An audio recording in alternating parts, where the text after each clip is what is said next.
Joining me now to discuss, Colonel John Mills, retired from the U.S. Army, former director of cybersecurity policy at the Department of Defense, and author of War Against the Deep State. And next to him on your screen, Lisa Daftari is a counterterrorism and foreign policy expert, editor-in-chief of the Foreign Desk, and the host of the Foreign Desk podcast. Welcome to you both. Thank you, Rick.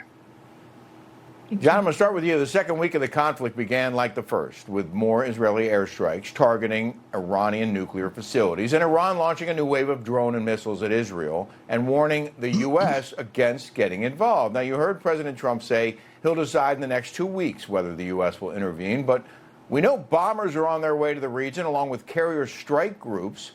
So, John, what do you think? Are we going to dive in? Well, Rick, the wise national security guidance is to give the president options, and it never should be bomb or don't bomb. If that's the depth of the analysis, I think we need to, the National Security Council staff needs to sleep a little faster and do a little more work. And I'm sure they're coming up with multiple options. But Israel has shown absolute escalation dominance. Iran is firing back a little. Sounds like the regime has essentially already written up a transfer of authority if the supreme leader of Khomeini goes down and what's left of the IRGC goes down. I think the wisest thing, as the president said after lunch with Steve Bannon, and that helped pump the brakes a little bit, pause. There's not necessarily an immediate, urgent, compelling need for America to get involved. Israel pretty much has this under control. They have been incredible on this. Let's go through our options and see what is imperative.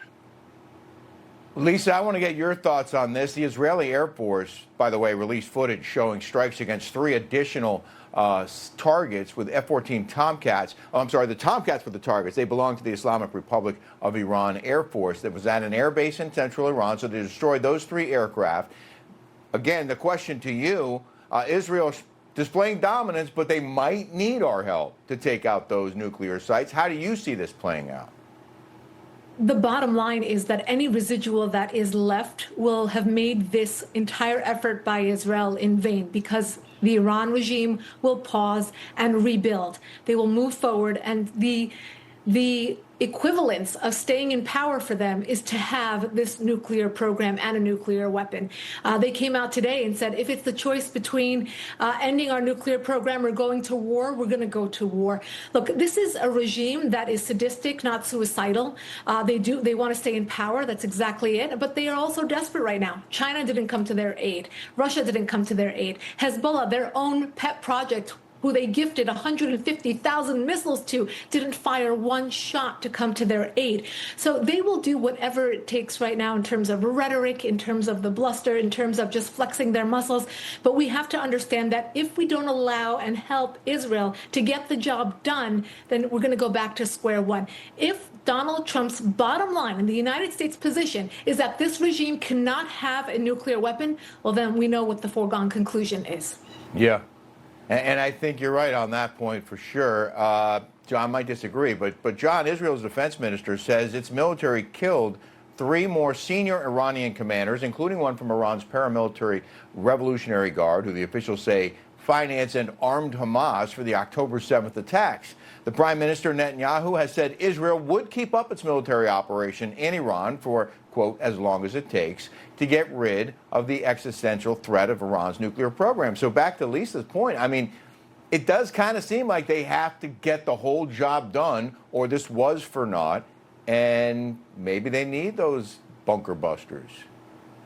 Well, I think the Israelis are well on their pathway to creating the conditions for regime change. And that I know that, hey, I went through Gulf War I, Gulf War II, and worked on regime change very closely. And so I take these words very carefully. I worked on that very, very closely in Gulf War II. But I think the Israelis have done a remarkable job, and there's well a pathway. The regime is essentially devastated. I think it wasn't 3. I think it was 36 IRGC leaders thought they would be clever and have a meeting at a clandestine hangout. It didn't end well for them. The Israelis waited until they were all there, and then got them, and they're no longer there. So I think that actually the conditions and the pathway is already being set for the Iranian people to take care of this themselves, which really is what it has to be. Now, in the past with Iraq, we say, oh my gosh, what would happen when Saddam was gone? Well, the big problem was Iran. That was the problem. So if Iran falls, I just don't. I see the Iranian people really picking up the pieces, and something. I think probably something better coming out of this.